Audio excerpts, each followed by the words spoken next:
Imperator, you must leave. Your reign is over. In 476 AD, a teenage barbarian king walked into the last Roman emperor's palace and told him to leave. No great battle, no dramatic last stand. Just pack your things. We're done here. And just like that, the most powerful empire the world had ever seen simply stopped. But here's the thing historians argue about to this day. Rome didn't fall in 476 AD. It had been dying for over 200 years. The question is why? And more importantly, could anyone have stopped it? I'm Arjo, and this is Empires Undone. Let's find out. At its height, the Roman Empire was almost impossible to comprehend. 70 million people, over 400,000 kilometers of roads, a single currency from Scotland to Syria, a professional army that hadn't lost a major war in centuries. If you were born in Rome in 100 AD, you genuinely believed this empire would last forever. And honestly, you had good reasons to think that. So what went wrong? 3 things, and they all happened at the same time. Problem number 1, the empire got too big to defend. At peak size, Rome's borders stretched over 5,000 kilometers. That's like trying to build a wall around all of Europe with the same army. To solve this, Rome started hiring Germanic mercenaries, foreign soldiers who fought for money, not for Rome. At first it worked brilliantly. Then it became a problem because by the 400s, the Roman army wasn't really Roman anymore. It was filled with soldiers who had no real loyalty to the empire, and in many cases, their relatives were the very people attacking the border. When push came to shove, those soldiers didn't fight very hard.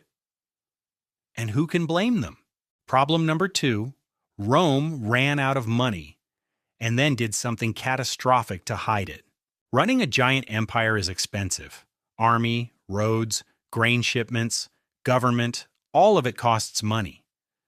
And Rome's income from conquests had started to dry up because they'd already conquered everything nearby. So emperors did what broke governments have always done. They debased the currency. They melted down silver coins and added cheaper metals so they could mint more coins without actually having more silver. In 100 AD, a Roman coin was about 90% silver. By 300 AD, less than 5%. The result was rampant inflation. Prices doubled, tripled, then doubled again. Farmers couldn't afford seeds. Merchants stopped trading. Tax collectors turned violent. The middle class, which had been Rome's backbone, basically evaporated. Sound familiar? It should. Empires have been making the same mistake ever since. Problem number 3, and this one is almost darkly funny, Rome couldn't figure out who was in charge. Between 235 and 284 AD, just 50 years, Rome had 26 different emperors. That's a new leader every 2 years on average. Most of them were assassinated by their own generals. This period is called the crisis of the 3rd century, and it's exactly what it sounds like. No long-term planning, no consistent policy. Every emperor was too busy surviving to actually govern. Provinces started breaking off and declaring independence. Trade routes collapsed. The infrastructure that held the empire together, roads, aqueducts, grain shipments, started falling apart because nobody was maintaining them. An empire with a bad economy and a stretched military can survive. But add political chaos on top? That's when you start the countdown. But here's what your history teacher probably didn't tell you. Rome didn't fall.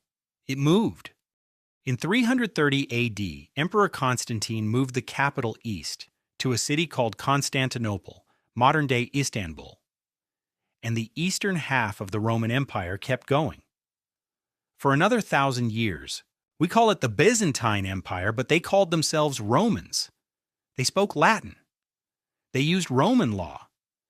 They genuinely believed they were the continuation of Rome because they were. So when people say Rome fell in 476 AD, they're really saying the western half ran out of road. The eastern half didn't collapse until 1453, nearly 1,500 years after Rome was founded. That's not a collapse. That's one of the longest runs in human history.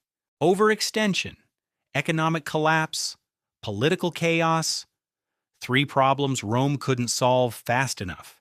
And the world's greatest empire paid the price. The scary part? Every major empire since Rome has hit at least one of these same walls. Some hit all three. Next time on Empires Undone, the Ottoman Empire. 6 centuries of dominance. Then a slow-motion unraveling that took 200 years and nobody saw coming. Same mistakes, different century. If you want to find out why great powers fall, subscribe, and I'll see you in the next video.